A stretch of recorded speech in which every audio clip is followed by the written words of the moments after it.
본 방송에서 제공하는 투자 정보는 투자 판단에 대한 조언입니다. 방송에서 제공하는 주식의 가치, 가격 상승 및 하락에 대해서는 방송사에서 보장하지 않습니다. 실시간 정보 브리핑입니다. 바이든 업적, 비교 상대 없어, 해리스 선거운동 시동. 조 바이든 대통령의 재선 도전 포기로 민주당 새 대선 후보 등판이 유력한 카멀라 해리스 부통령이 오는 11월 대선을 겨냥한 선거운동에 본격 착수했습니다. 해리스 부통령은 현지 시간 22일 백악관 정원에서 열린 미국 대학 스포츠협회 우승팀 축하 행사에서 조 바이든이 지난 3년간 달성한 업적은 근대사에서 비교할 상대가 없다며 그는 한 번의 임기만으로 두 번의 임기를 마친 대통령들 대부분의 업적을 이미 넘어섰다고 밝혔습니다. 이날 행사 참석은 바이든 대통령의 대선 후보 사퇴 결정 후 민주당 새 대선 후보로 유력하게 떠오른 해리스 부통령의 첫 공개 행보입니다. 엔비디아 랠리, 기술주 반등 성공, 나스닥 1.58% 상승. 현지 시간 22일 뉴욕 증시에서 다우는 0.32%, S&P 500은 1.08%, 나스닥은 1.58% 각각 상승하며 특히 나스닥이 큰 상승폭을 보였습니다.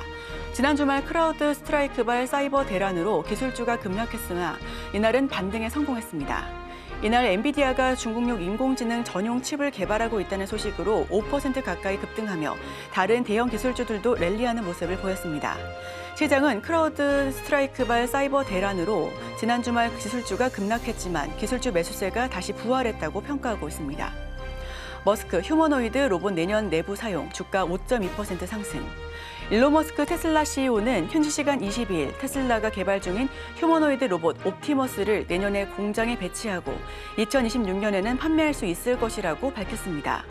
머스크의 옵티머스 관련 언급은 지난 4월 이후 3개월 만입니다. 그러나 공장 배치 시점이 올해 말에서 내년으로 바뀌었고 외부 판매 시점도 2025년에서 2026년으로 옮겨지며 당시 언급했던 출시 일정보다는 다시 늦춰졌습니다. 머스크의 휴머노이드 로봇 언급에 더해 23일 실적 발표를 하루 앞두고 투자자들의 기대감이 높아진 분위기입니다. 이날 뉴욕 증시에서 테슬라 주가는 전장보다 5.15% 오른 251.51달러에 장을 마쳤습니다. 경기 부진에 급해진 중국, 5개월 만에 기준금리 또 내렸다. 경기 부진의 늪이 예상보다 길어지자 중국이 내수 부양을 위해 사실상 기준금리 인하를 단행했습니다. 로이터 통신이 시장 전문가 36명을 조사한 결과 64%가 LPR의 변화가 없을 것으로 예상했을 정도로 동결 전망이 우세했습니다. 하지만 예상을 깨고 중국이 LPR 인하에 나선 것은 그만큼 경기 상황이 좋지 않다는 분석입니다. 다만 부동산 산업 침체와 커지는 미중 갈등으로 경제 활로 찾기는 여전히 쉽지 않다는 지적이 나옵니다. 특히 트럼프 공화당 후보가 당선되면 중국에 부과되는 관세가 커지고 무역 분쟁도 더 심할 수 있어 그나마 지금 중국 경제를 뒷받침하는 수출 경쟁력이 떨어질 가능성이 크다는 분석입니다.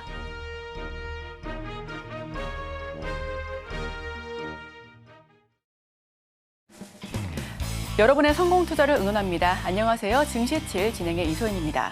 간밤 미증시 3대 지수 일제히 상승하며 마감 지었습니다. 특히 나스닥이 1% 넘게 상승했는데요. 조 바이든 민주당 후보의 사퇴 이후 첫 거래일인 오늘은 트럼프 트레이드가 다소 약화되는 모습입니다. 특히 기술주 중심으로는 엔비디아가 5% 가까운 급등세를 연출했는데요. 자세한 소식은 이어지는 외신 브리핑을 통해 전달드리도록 하겠습니다. 화요일의 증시7 지금 바로 출발합니다.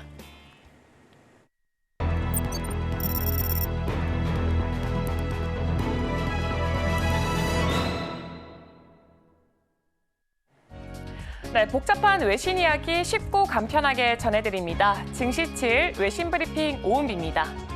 네, 지난밤 뉴욕 증시는 기술주들이 반등하면서 상승세로 마감했습니다. 다우존스 지수는 전일 대비 0.32% 상승한 4415에 도달했습니다. 대형주 지표인 S&P 500 지수는 1.08% 올라 5564에 이렇게 마감하는 모습을 보였고요. 기술주 중심의 나스닥 지수는 1.58% 증가한 18007로 장을 마쳤습니다. 대부분의 기술주가 반등세를 보였습니다. 엔비디아의 주가는 4.76% 상승해서 지난주에 이 하락폭을 일부 회복했습니다. 테슬라는 5.15%, 브로드컴은 2.36% 급등했습니다. 퀄컴과 AMD도 각각 4.7%, 2.83% 오르는 등 반도체주들의 강세가 보였습니다. 네, 이어서 글로벌 소식들 전달해드리겠습니다. 네, 22일 중국 인민은행은 1년물 LPR을 3.35%, 5년물 LPR을 3.85%로 각각 낮췄습니다. LPR을 시중은행이 우량 고객에게 제공하는 이 대출 금리의 평균치로 사실상의 기준금리 역할을 하고 있습니다. 시장의 예상과 달리 인민은행은 금리를 인하를 했습니다. 이는 2분기 경제 성장률이 4.7%로 둔화된 데 따른 것입니다. 특히 6월에 소매 판매가 지난해 대비 2% 증가에 그쳐서 최저치를 기록했습니다. 또한 인민은행은 7월물 영래포 금리도 1.8%에서 1.7%로 내렸습니다. 이는 실물 경제에 대한 금융 지원을 확대하기 위한 조치입니다. 이에 대해서 블룸버그 통신은 인민은행이 경기 부양책을 강화했다고 평가했습니다. 다음 소식입니다. 네, 지난주에 발생한 글로벌 IT 대란에 경제적 비용이 10억 달러를 초과할 수 있다는 전망이 나왔습니다. CNN에 따르면 앤더슨 이코노믹 그룹의 CEO 패트릭 앤더슨은 이번 IT 대란의 비용이 10억 달러를 넘길 것이라고 밝혔습니다. 이번 대란은 지난 19일 크라우드 스트라이크의 보안 프로그램이 MS 윈도우와 충돌하면서 약 850만 대의 기기에서 블루 스크린 현상이 발생한 데서 비롯됐습니다. 이로 인해서 전 세계적으로 5,000편 이상의 항공기 운항이 지연되거나 취소됐고 방송과 통신, 금융 서비스에도 큰 차질이 생겼습니다. 항공편 추적 사이트 플라이트 어웨이어에 따르면 전 세계적으로 2만 1,000편의 항공편이 지연되고 1,800편이 취소됐습니다. CNN은 크라우드 스트라이크가 사과했으나 피해 보상에 대한 언급은 없었다고 전했습니다. 전문가들은 보상 관련 소송이 제기될 가능성이 높다고 보고 있습니다. 네, 다음 소식입니다. 아시아와 북유럽 간 40피트 컨테이너 운임이 2배 이상 오르면서 유럽중앙은행과 영국은행의 금리 인하 속도가 늦춰질 수 있다는 전망이 나왔습니다. ECB 총재는 지정학적 리스크로 인해서 에너지 가격과 해운 운임이 인플레이션을 유발할 수 있다고 경고를 했습니다. 투자은행 노무라는 해운 운임이 쉽게 떨어지지 않을 것이라고 보고 있고요. 유로존과 영국에서 기업들이 제품 가격을 인상할 가능성이 있다고 분석했습니다. 해운 운임 상승은 내년 말까지 이렇게 유로존과 영국의 물가를 0.3에서 0.4%포인트 올릴 것으로 예상되고 있습니다. 피치 레이팅스의 브라인 콜턴도 중앙은행들이 금리 인하를 연기할 리스크를 주목하지 않는다라고 지적을 했습니다. 반면에 베렌베르크 은행의 홀거 슈미딩과 캐피털 이코노믹스의 사이먼 맥에덤은 해운 운임 상승이 소비자 물가에 큰 영향을 미치지 않을 것으로 보고 있습니다. 다른 관계자는 소비자 가격이 오르면 중앙은행들이 통화정책 완화를 중단할 수 있다고 경고했습니다. 다음 소식입니다. 네, 뱅크 오브 아메리카의 전략가 세바스찬 레들러가 이렇게 S&P 500 지수가 5,400까지 하락할 수 있다고 경고를 하면서 최근 실업률 상승이 경기 사이클의 종료 신호일 수 있다고 지적을 했습니다. 뱅크 오브 아메리카는 S&P 500 지수가 현재 종가 대비했을 때 1.9% 하락해 5,400에 이를 것으로 이렇게 예상하고 있고요. 유럽 증시도 약 15% 하락할 것으로 전망을 하고 있습니다. 올해 S&P 500 지수는 30회 이상의 사상 최고치를 기록했으나 최근에 3거래일 연속 하락세를 보이면서 5,500선까지 밀리는 모습을 나타냈습니다. 레들러는 특히 실업률 상승을 주목하라며 경기 사이클이 끝나가는 신호라고 덧붙였습니다. 6월에 미국 실업률은 4%에서 4.1%로 상승해 2년 7개월 만에 최고치를 기록했습니다. 실업률은 2023년 4월 이후 계속해서 증가하고 있습니다. 네, 다음 소식입니다. 엔비디아가 미국 수출 규제를 피할 수 있는 저사양 AI 칩을 이렇게 개발 중이라고 보도가 됐습니다. 이는 미국 정부가 2023년부터 중국으로의 첨단 반도체 수출을 통제하면서 엔비디아의 중국 매출 비중이 감소했기 때문입니다. 이런 상황을 극복하기 위해서 엔비디아는 중국 유통 파트너 인스퍼와 협력해서 블랙웰 칩 시리즈 중에 B20이라는 칩을 출시할 예정입니다. 이 칩은 2025년 2분기에 출하될 예정입니다. 블랙웰 칩 시리즈는 올해 말에 대량 생산될 예정이면서 B200은 특정 작업에서 이전 제품보다 30배 빠른 성능을 자랑하고 있습니다. 한편 지난 5월에 보도된 내용에 따르면 엔비디아가 중국 시장용으로 개발한 H20 칩의 매출이 최근 급증하고 있으며 연구그룹 세미어 넬리시스는 엔비디아가 올해 중국에서 H20 칩을 100만 개 이상 판매할 것이라고 예상하고 있습니다. 이에 반해서 미국은 반도체 및 제조 장비의 수출 규제를 강화하면서 정부가 직접 외국 생산 규정을 검토 중이라고 전했습니다. 이런 규제 속에서 엔비디아의 전략은 중국 시장에서의 입지를 유지하려는 시도로 볼 수가 있습니다. 네, 다음 소식입니다. 월스트리트 저널에 따르면 메타는 약 6조 7,955억 원의 에실로 룩소티카 지분 5%를 인수하기 위해서 현재 논의가 진행되고 있습니다. 이는 에실로 룩소티카가 메타의 스마트 글래스인 이 레이벤을 제조하고 있는 업체이기 때문입니다. 메타는 에실로 룩소티카와의 협력을 강화해서 스마트 글래스 제품을 다양화하고자 합니다. 스마트 글래스는 메타버스를 실현하는 데 중요한 장치이기 때문입니다. 특히 2세대 레이벤 메타의 성공은 이 파트너십 강화 논의를 촉진했습니다. 레이벤 메타는 사진 촬영과 음악 감상 더불어서 페이스북과 인스타그램 실시간 보기, AI 비서 기능을 제공하고 있습니다. 또한 3세대 제품은 내년 말에 출시될 예정입니다. 네, 다음 소식입니다. 핀란드 통신장비 제조업체 노키아가 5G 장비 수요 감소로 올해 2분기 영업이익이 32% 감소했다고 발표했습니다. 또한 전년 대비 자산 재평가와 특정 비용을 제외한 영업이익은 4억 2,300유로로 전년 같은 기간보다 32% 줄었습니다. 수매출은 18% 감소한 44억 6,600만 유로였습니다.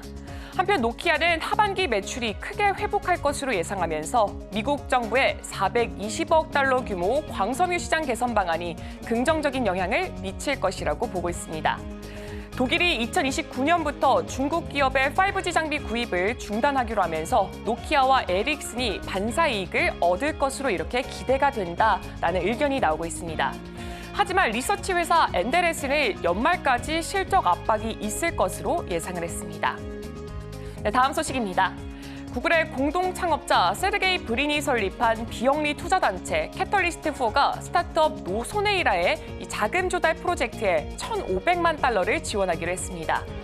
소네이라는 PTSD, 우울증, 불안장애 등의 치료 목적으로 이 이보게인을 사용하는 임상 실험을 시작했습니다. 이보게인은 아프리카 가봉 부족들이 사용해온 이 환각 성분으로 불리고 있고요. 타베르난테 이보가라는 이 식물에서 추출이 되고 있습니다. 스탠포드대 연구팀은 이보게인이 퇴역 군인의 정신건강과 인지기능을 개선했다고 밝혔으며 연구 결과는 네이처에 게재됐습니다. 이번 투자가 실리콘밸리에서 환각제 연구에 대한 관심이 높아진 사례라고 평가했습니다. 한편 브린은 자신에게 파킨슨병에 걸릴 위험을 높이는 이 돌연변이 유전자가 있다는 사실을 발견하고 신경퇴행성 질환 연구에 수억 달러를 투자해왔습니다. 다음 소식입니다. 보잉이 에어포스 원 제작 지연에 큰 손실을 보고 있다고 폭스 비즈니스가 보도했습니다. 보잉은 원래 올해 12월까지 신형 747-8 이 항공기 2대를 납품할 예정이었으나 최소 2027년까지 지연될 것이라고 밝혔습니다. 이로 인해서 20억 달러 이상의 손실을 입었습니다. 보잉은 공급망 문제, 인플레이션, 인력 부족 등 이 다양한 문제를 해결하며 항공기를 제작하고 있다고 설명을 했습니다. 이에 덧붙여서 에어포스 원 프로젝트는 여러 분야에서 매우 도전적이기에 지연의 주된 원인이라고 밝혔습니다. 이 에어포스 원 같은 경우에는 최악의 보안 상황에서도 비행할 수 있도록 설계됐고 군용 항공전자 장비와 첨단 통신 및 자위 시스템이 장착됐습니다. 한편 보잉은 737 맥스 여객기 이 추락 사고와 관련해서 유죄를 인정하고 4억 8,720만 달러의 벌금을 추가로 납부하기로 했습니다. 2018년과 2019년의 사고로 인해서 벌금과 피해 보상 외에도 17억 달러의 비용을 지출했습니다. 네, 다음 소식입니다. 테슬라는 옵티머스 휴머노이드 로봇을 내년에 시험 생산해서 공장에 배치할 계획입니다. 일론 머스크 테슬라 CEO는 소셜미디어 X를 통해서 이 로봇을 이 회사 내부에서 사용할 것이라고 발표를 했습니다. 옵티머스는 테슬라 공장에서 활용될 것입니다. 옵티머스는 2021년에 개발 발표된 로봇으로 작년 9월에 시제품이 공개됐습니다.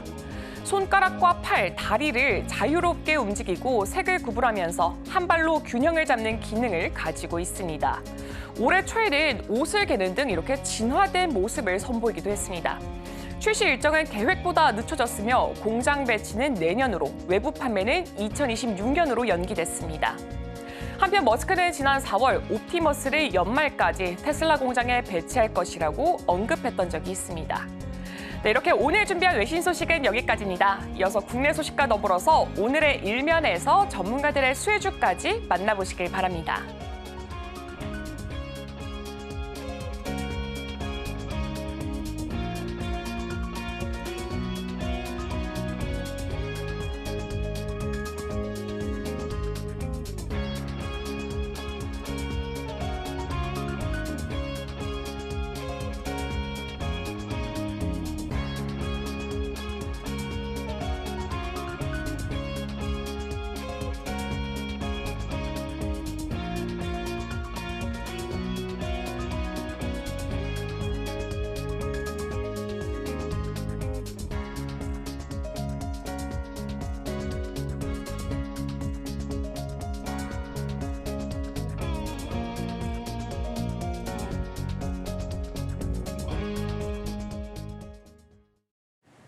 네, 서울경제TV 증시7 조간 브리핑 시간입니다. 서울경제신문에서 발행한 이슈 전해드리는데요. 첫 번째 소식부터 하나하나 짚어보겠습니다. 화면 살펴보시죠. 한국 대미 무역 흑자 10% 훨씬 더 늘어 트럼프 리스크의 수출 발등의 불. 첫 번째 소식 전해드립니다.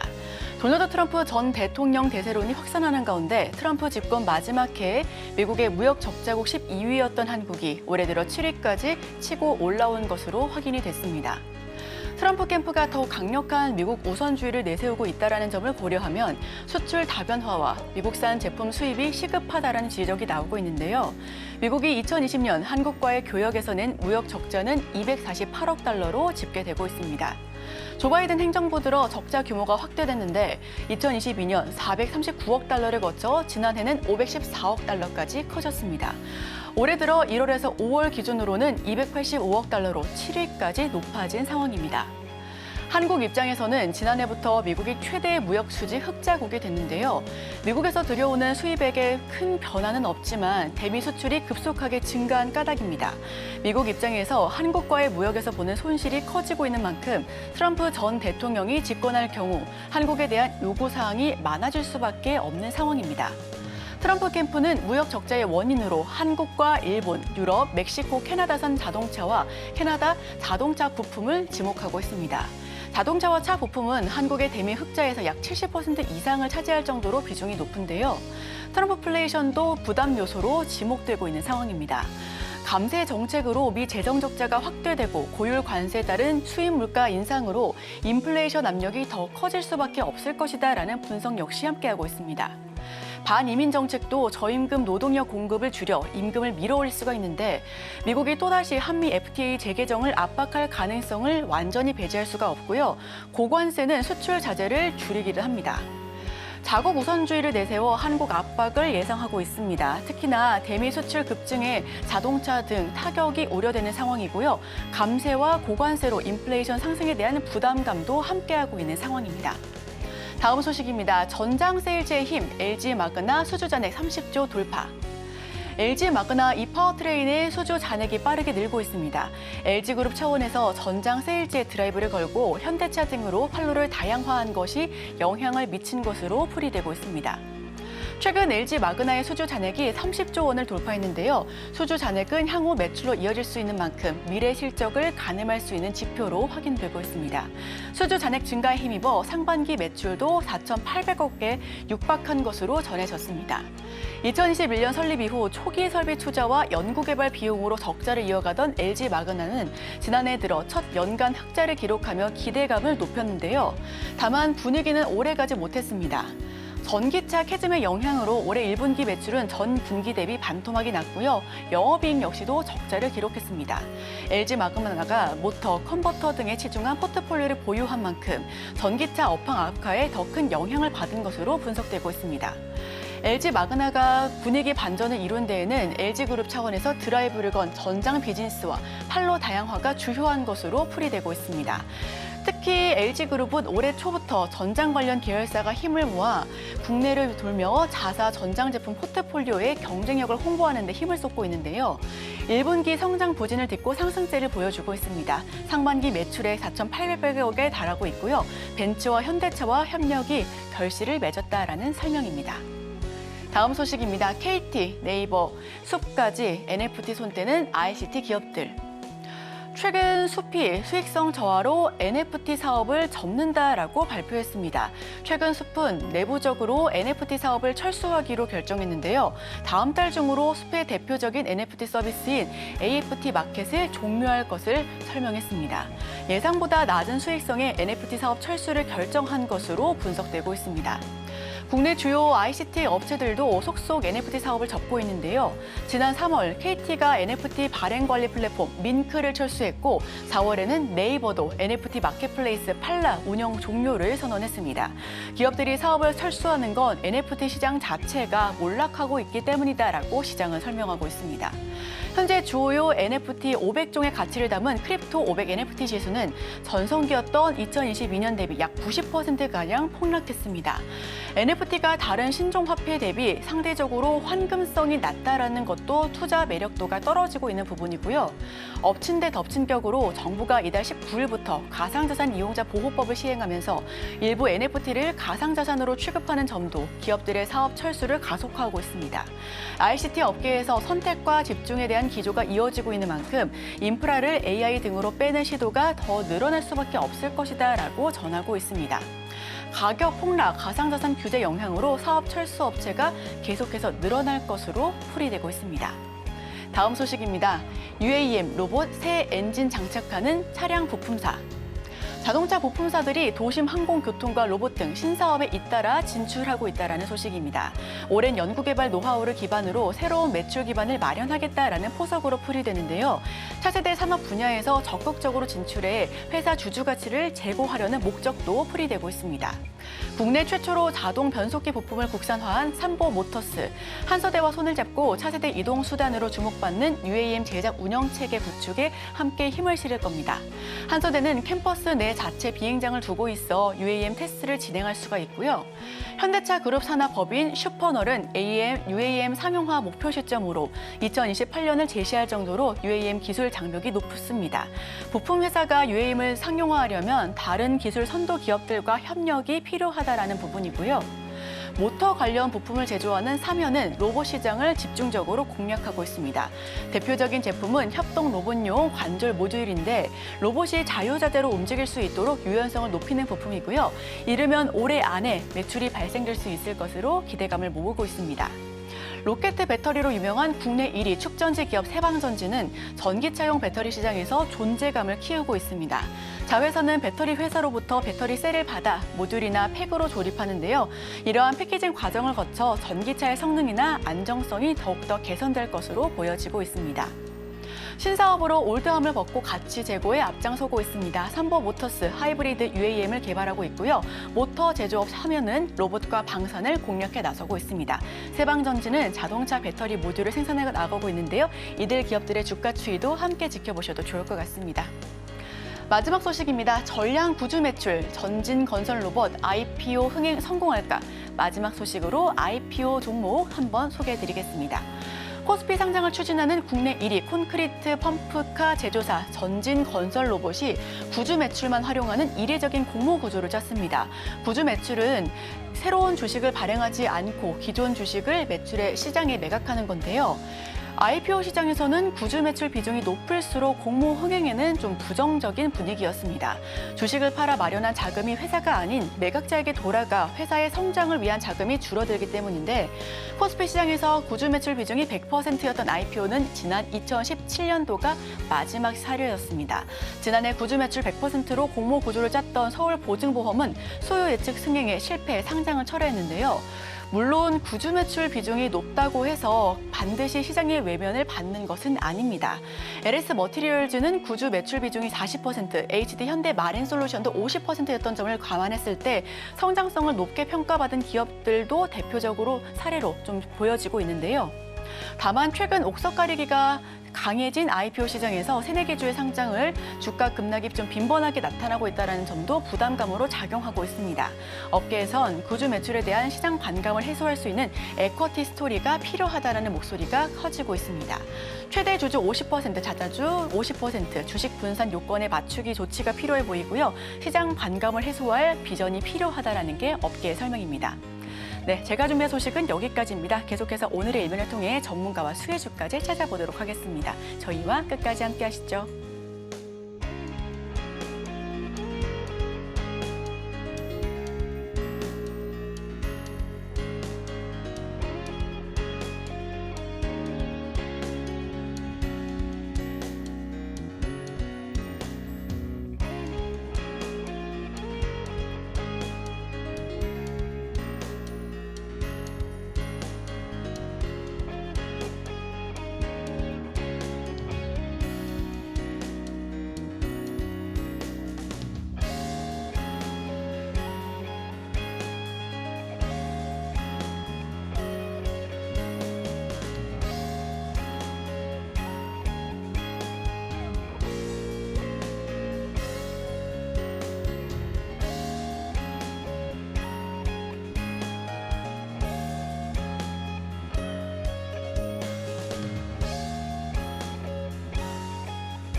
네, 오늘의 일면 헤드라인입니다. 아마존 점령한 한국 화장품, 외국인들 주식까지 싹쓸이. 헤르메스 스타 김신 팀장 함께합니다. 어서 오세요. 네, 안녕하세요.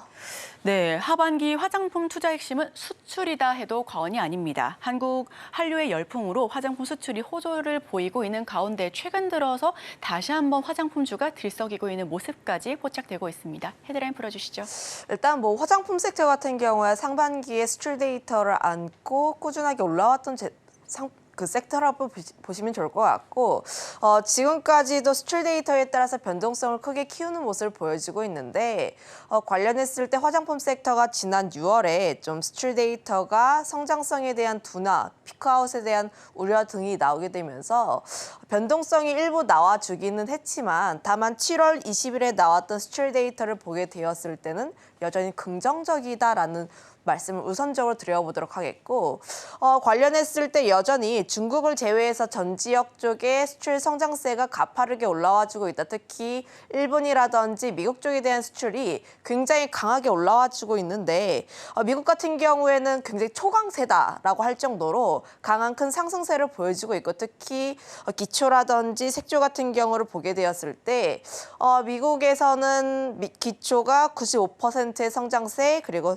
색조 같은 경우에 240%가 넘는 성장세를 보여주고 있어서 관련했을 때 긍정적인 흐름들은 계속해서 나와주고 있다고 보시면 좋을 것 같아요.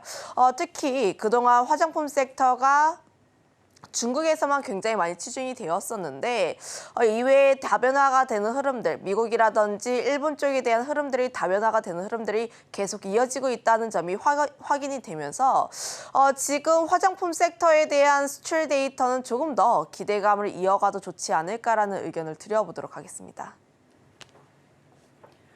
네, 피크아웃에 대한 우려는 있었으나 여전히 하반기 상승 여력이 충분하다라는 입장입니다. 자, 그렇다면 K뷰티의 인기 추세가 사그라들지 않는 모습 계속해서 나오고 있는데요.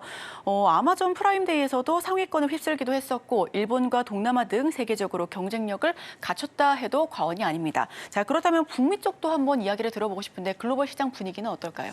일단 전 세계적에서 인기가 많은 거예요. 특히 북미 쪽에서 우리가 집중을 하는 이유는 그동안에 굉장히 큰 성장세가 중국에서 나왔지만 앞으로의 성장세가 미국 쪽에서 더 나올 것이다라는 기대감이 계속 나오고 있지 않을까라는 의견을 드려보도록 하겠는데 관련했을 때 북미 쪽에 대해서 이야기를 먼저 드려보자면 그동안의 침투율을 보게 되었을 때 아직까지 북미 쪽의 침투율 같은 경우에는 2%가 채 되지 않습니다.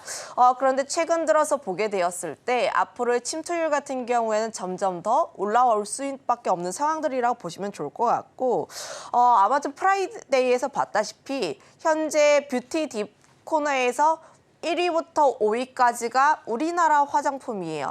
뭐 코스알엑스라든지 VT라든지 혹은 뭐 아모레퍼시픽 굉장히 다양한 우리나라 화장품들이 1위에서 5위부터 좀 석권을 했는데 그런데 갑자기 이런 흐름들이 올해부터 나온 것은 아니었습니다.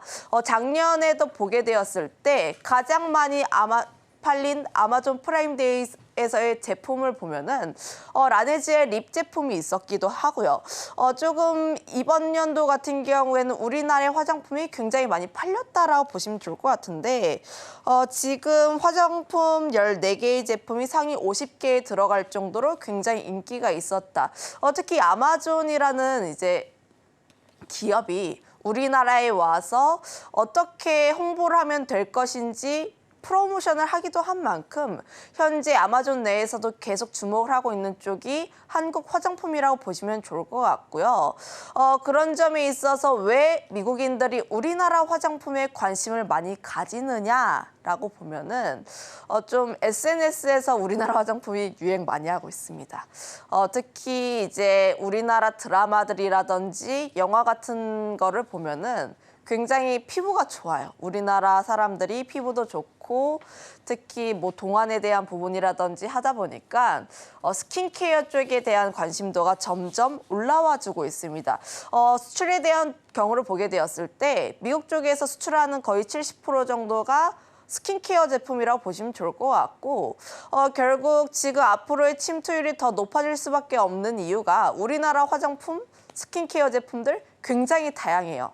뭐 아이크림부터 시작해서 뭐 세럼이라든지 혹은 이제 뭐 보습에 대한 크림이라든지 크림 같은 경우도 뭐 영양 크림, 보습 크림 굉장히 다양하다 보니까 결국 미국 쪽에 대해서 마케팅을 할 때 어떤 제품은 어디에 효능이 있어요? 보습에 효능이 있어요? 혹은 이제 주름에 효능이 있어요?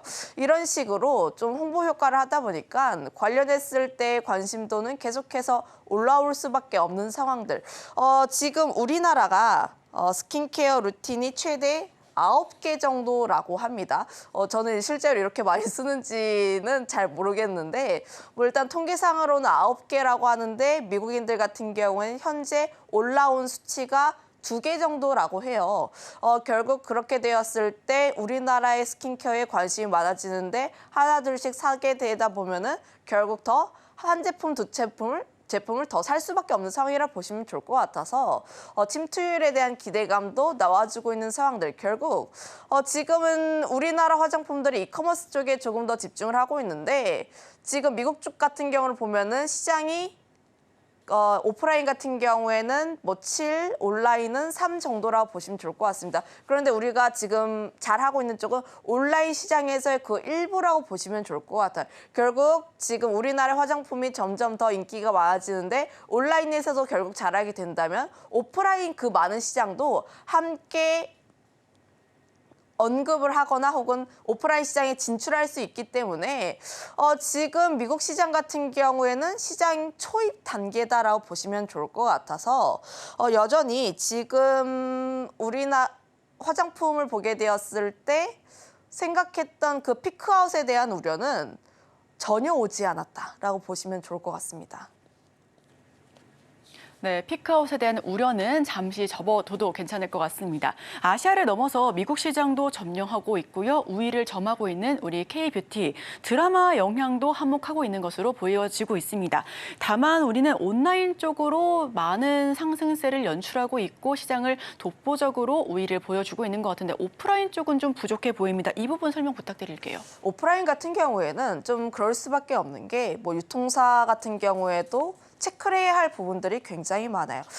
지금 우리나라가 미국 쪽을 침투를 한 가장 큰 이유가 온라인 시장을 좀 했기 때문. 실리콘2가 왜 그렇게까지 많은 성장을 나타냈냐면 온라인 쪽에 집중이 되어 있고 아마존이라든지 이런 쪽에 대해서 좀 잘 해냈기 때문이라 보시면 좋을 것 같은데 결국 매대가 필요 없다는 게 가장 큰 장점일 것 같아요. 그런데 오프라인으로 진행을 하게 되었을 때는 고려해야 하는 상황들이 굉장히 많습니다. 뭐 재고에 대한 회전율이라든지 매대에 올렸을 때의 사람들의 인식이라든지 결국 이제 많이 팔리는지가 가장 중요한 부분이라고 보시면 좋을 것 같은데 현재 오프라인으로는 뭐 세포라라든지 얼타뷰티 쪽이 있는데 이쪽 같은 경우에는 아직까지 침투를 한 좀 긍정적인 기억은 없는 상황이라고 보시면 좋을 것 같고 그나마 우리나라 화장품 쪽에서 진행하고 있는 쪽이 라네즈라든지 이니스프리 이런 쪽인데 세포라 독점을 통해서 좀 진행을 하고 있는 부분들이 있습니다.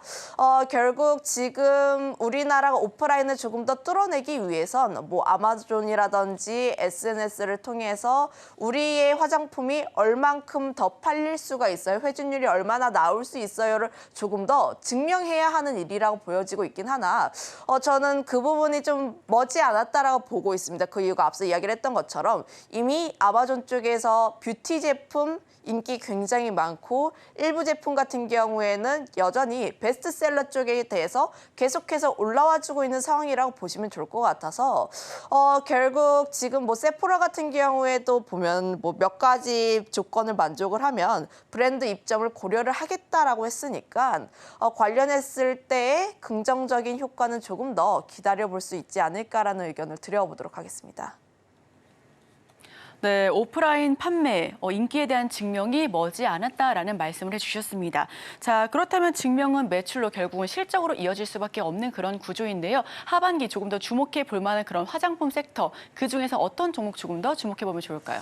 일단 실적을 보게 되었을 때 뭐 기관들의 리포트나 이런 점을 보게 되면 여전히 실적에 대한 기대감은 상당히 높게 나와 있다고 보시면 좋을 것 같아요. 화장품 섹터를 바라볼 때 두 가지로 좀 구분을 해보시면 좋을 것 같은데 첫 번째는 히트 상품을 보유한 브랜드가 있고 그리고 화장품 ODM 기업이 있는데 다만 전자 같은 경우를 보게 되었을 때 옥석 가리기는 조금 더 필요하지 않을까라는 의견을 드려보도록 하겠습니다.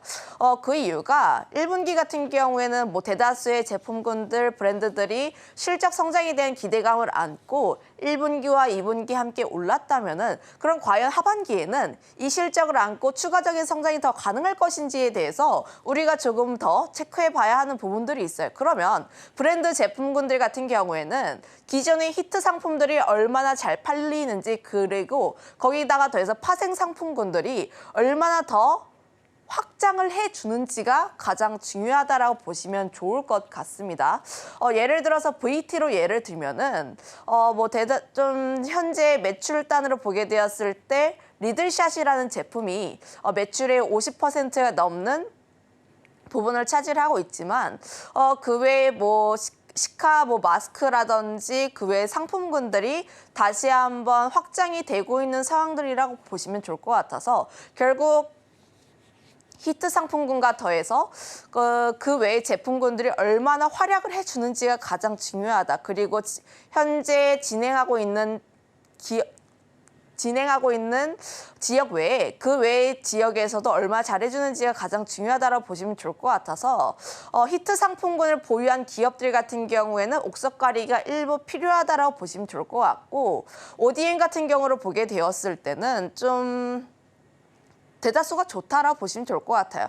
중장기 성장에 대한 기대감이 상당히 높게 나와 있다라고 보시면 좋을 것 같은데 결국 화장을 좋아하시는 분들은 아실 겁니다. 특히 색조 좋아하시는 분들 같은 경우는 긍정을 할 수밖에 없는 게 올리브영 가면은 항상 립스틱을 사거나 항상 섀도우를 사거나 파운데이션을 사거나 하는데 브랜드에 국한되지가 않아요. 현재 화장품 같은 경우가 트렌드가 굉장히 빠르게 나오기도 하고 특히 화장품 같은 경우에 단가가 살짝 낮다 보니까 좀 부담 없이 살 수 있는 그런 가격대에 인디 브랜드 화장품이 굉장히 유행합니다. 그러면 결국 브랜드에 국한이 되지 않는다고 하면 결국 만드는 쪽의 입장에서는 좋아질 수밖에 없는 상황들이라 보시면 좋을 것 같아서 결국 중장기 성장에 대한 기대감으로 보게 되었을 때는 화장품 ODM 관련 종목군들 같은 경우는 우리가 계속해서 관심 있게 봐야 한다. 특히 한국 화장품은 ODM 기업을 보게 되었을 때 4개사가 중점을 잡는다라고 보시면 좋을 것 같아요. 코스메카 코리아, CNC 인터내셔널, 한국콜마라든지 이런 종목군들 같은 경우는 중장기 성장에 대한 기대감이 크게 나와 있다라고 보시면 좋을 것 같고 그 안에서도 좀 고객사가 어느 쪽에 주력을 하는지에 따라서 매출 성장에 대한 폭이 크게 달라질 수 있다 보니까 이런 점들까지도 한번 체크해 보시면 좋을 것 같습니다. 네, 첫 번째 종목은 VT 살펴봤습니다. 미국 시장 심투율 증가에 대한 기대감이 함께 묻어있는 종목인데요. 요새 마케팅에서 굉장히 유행하는 말이 침투 마케팅이라고 합니다. 말씀해 주신 것처럼 침투 마케팅, 글로벌하게 스며들 K뷰티 첫 번째 종목 살펴봤습니다. 자, 근데 헤르메스 스탁 두 분은 잉글우드랩, 코스메카 코리아 굉장히 좋아하잖아요. 코스메카 코리아 안 짚고 넘어갈 수가 없을 것 같습니다. 일단 코스메카 코리아를 보게 되었을 때 앞서 이야기를 했던 것처럼 ODM 쪽이라 보시면 좋을 것 같고 특히 코스메카 코리아에 대해서 집중을 하고 있는 이유는 북미 쪽에 대한 매출이 좀 크다라고 보시면 좋을 것 같아요. 잉그루드랩이라는 이제 그 회사를 자회사로 두고 있는데 관련했을 때 북미 쪽에 대한 매출 성장세가 계속해서 나와주고 있는 기업이라 보시면 좋을 것 같습니다. 특히 지금 대다수의 ODM 기업들이 미국 같은 경우가 매출이 좀 1천억 원이 안 되다든지 혹은 영업이익이 적자인 것과는 대조적으로 지금 미국 쪽에서 실적 굉장히 잘 나오고 있는 ODM 기업이라고 보시면 좋을 것 같고 관련했을 때 성장에 대한 기대감이 충분히 나와주고 있다라고 보시면 좋을 것 같아요. 현재 거기다가 더해서 주가의 차트 흐름들을 보면은 지난 한 달 동안 흔들렸던 화장품 종목군들과는 다르게 위에서 견고하게 버텨주고 있는 모습이 나와주고 있습니다. 현재 코스피 이전 상장에 대한 기대감도 어느 정도 있다 보니까 수급도 계속적으로 들어오고 있는 상황이라고 보시면 좋을 것 같아서 다시 한번 지금 화장품 섹터 쪽에 대한 긍정적인 내용들, 특히 실적에 대한 내용들이 다시 한번 더 나와주게 되었을 때 코스메카 코리아가 기간 조정을 거치고 나서 다시 한번 추가 상승에 대한 기대감이 더 나와주지 않을까라는 의견을 드려보도록 하겠습니다. 네, 견고한 흐름이 보여지고 있는 종목까지 살펴봤습니다. 자, 마지막 종목 짧게 한번 들어보고 넘어갈 텐데요. 모건 스탠리발 호재가 있는 아모레퍼시픽 어떤 종목일까요? 대형주 내에서는 LG 생활건강보다는 아모레퍼시픽을 보는 게 맞다라고 판단을 하고 있는데 그 이유가 LG 생활건강 같은 경우에 아직까지 중국 쪽에 대한 매출 비중이 굉장히 높습니다. 1분기 같은 경우에 LG 생활건강이 실적이 올라왔던 이유가 중국 쪽에 대한 매출 회복세가 나와줬기 때문이라 보시면 좋을 것 같고 아모레퍼시픽은 좀 중국에 대한 매출 비중을 줄이고 미국 쪽으로 좀 늘리고 있는 상황들 거기다가 더해서 2분기부터는 코스알엑스 편입에 대한 효과가 나올 것인데 좀 물론 굉장히 큰 효과는 아니고 5월부터 편입이 되었다 보니까 일부 효과가 나올 것으로 보여지고 있긴 하나 코스알엑스 자체가 북미 쪽에서의 매출이 굉장히 큰 기업이라는 점, 브랜드라는 점을 감안을 하면 여전히 아모레퍼시픽 북미 쪽에 대한 매출 비중이 확대가 된다는 측면에서 계속 관심 있게 바라볼 필요가 있다 이렇게 정리하겠습니다. 네, 대형주 선호하시는 분들께서는 아모레퍼시픽 짚어보셔도 좋을 것 같습니다. 지금까지 헤르메스스타 김신 팀장과 함께했습니다. 오늘 말씀 고맙습니다.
네, 투자하실 때 참고해보면 좋을 리포트 준비했습니다. 오늘 준비할 리포트는 오늘의 일면에 이어서 의료기기 종목 원택입니다.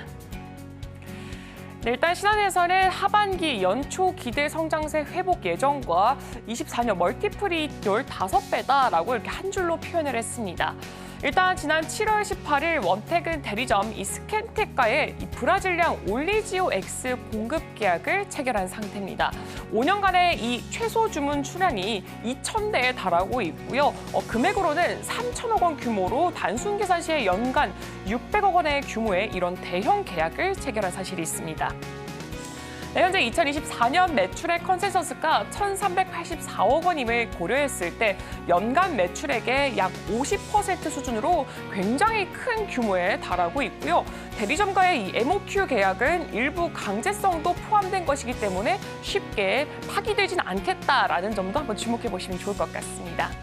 일단 이게 올리지오 X고 브라질향으로 공급 계약을 발표했다라는 그런 이미지인데 올리지오 X가 이런 기기를 보여주고 있고요. 뉴스로 2,000세트 3천억 원 수출이라는 굉장히 큰 호재가 나왔다라고 표현이 되고 있습니다.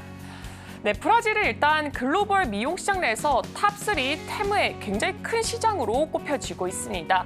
오리지널 장비 대비 단가가 굉장히 높은 올리지오 X의 공급은 이제 향후 발생하게 될 소모품 매출을 고려했을 때 브라질량 수출이 실적에 반영됨에 따라서 매출액과 영업이익률이 굉장히 상승이 될 것이다라는 기대점이 있습니다.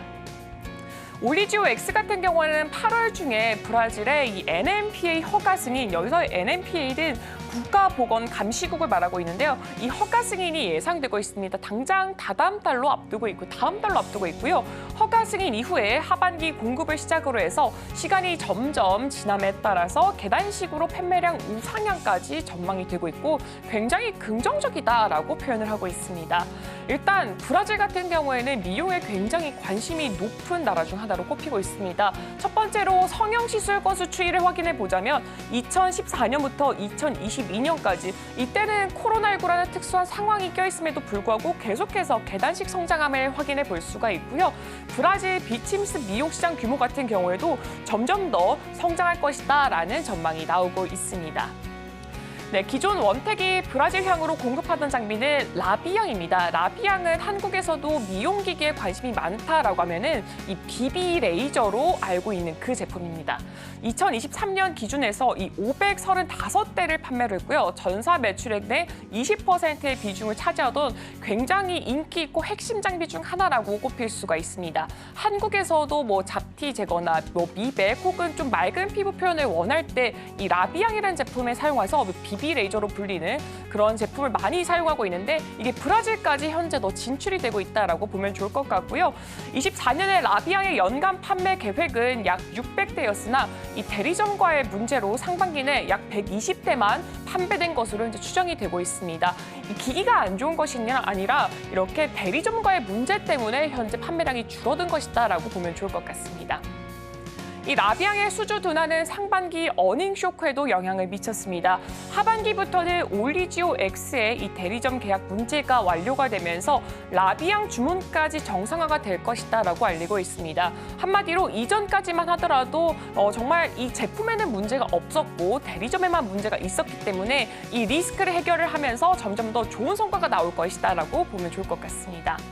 실제로 라비향 대리점 매드테크의 이 B2B 마케팅 홈페이지인 매드 아카데미를 살펴봤을 때는 대표 제품이 이 클래시스의 울트라포머 그리고 원택의 이 라비향 제품이 들어가 있습니다. 세미나 일정 홍보 배너가 이제 또 메인에 존재를 하는데 바로 확인해 보자면은 이렇게 정말 라비향의 세미나 홍보 배너가 크게 자리를 하고 있는 만큼 굉장히 핵심 기기다라고 보면 좋을 것 같습니다. 기존 파트너사와 이 라비향2 브라질향 제품 출시도 현재 예정이 되고 있습니다. 라비향에서 조금 더 업그레이드가 된 버전이고요. 라비향의 첫 출시가 2019년이었고 본격적인 판매 시작이 2020년이었습니다. 브라질 내 라비향 누적 설치 대수는 약 1,061대로 미용 의료기기 평균인 이 내용 연수가 5년임에 감안했을 때 라비향의 이 순차적 교체 수요 발생이 예상이 되고 있다. 한마디로 더 좋은 기기가 나왔기 때문에 계속해서 교체가 될 것이다. 긍정적인 평가가 나오고 있습니다. 레이저 및 하이프 장비 타이탄도 브라질 대리점 추가 계약을 앞둔 상황입니다. 그렇기 때문에 브라질향 매출의 본격적인 발생이 현재 기대가 되고 있습니다. 브라질에서 이게 라비향의 누적 설치 대수의 추이를 살펴보자면 2019년에 조금 미미한 선적을 보였지만 23년에는 굉장히 큰 폭의 상향을 확인해 볼 수가 있습니다. 이렇게 브라질에서는 이 기기가 굉장히 인기가 많다라는 걸 확인해 볼 수가 있습니다. 네, 브라질을 제외하더라도 이렇게 3분기부터 연초 기대 성장세가 회복이 가능한 점도 주목해보면 좋을 것 같습니다. 이렇게 3분기 같은 경우에 이 베어 케이스 매출액을 381억 원까지 추정이 되고 있습니다. 이것은 YOY 대비했을 때 무려 44%로 추정이 되고 있는데 여기에는 2분기 대비 해외향 올리지오 매출액이 이 QOQ 0% 성장을 가정을 했고 또 라비향의 2024년 판매 계획이 분기 평균 150대나 23년 판매 기준 했을 때 분기 평균 130대를 가정했을 때도 이렇게 381억 원일 것이다라는 것으로 굉장히 긍정적인 전망이 나오고 있습니다. 이렇게 오늘 제가 준비한 리포트는 여기까지입니다. 앞으로 투자하실 때 참고해 보시면 좋을 것 같습니다. 네, 오늘의 핵심입니다. 오늘 오후 11시 미국의 6월 기존 주택 판매 지수가 발표가 됩니다. 오늘의 일면에서는 다시 상승 탄력을 받고 있는 화장품주의 성장 배경과 전망까지 알아봤고요. 관련 특징주로 VT, 코스메카 코리아, 아모레 퍼시픽 제시했습니다. 투자하실 때 참고해 보시길 바랍니다. 네, 저희가 방송 중에 제공해드린 정보는 투자 판단에 대한 참고 자료일 뿐이고요. 해당 종목의 가치 또는 상승과 하락을 보장하지는 않습니다. 잠시 후 증시8 서울경제TV 개장 방송이 방송됩니다. 종목에 대한 다양한 인사이트 나눠가실 수가 있으니까요. 끝까지 함께 하시길 바랍니다. 오늘 저희가 준비한 소식은 여기까지입니다. 저희는 내일 이 시간에 또 찾아뵙도록 하겠습니다. 함께해 주신 여러분 오늘도 고맙습니다.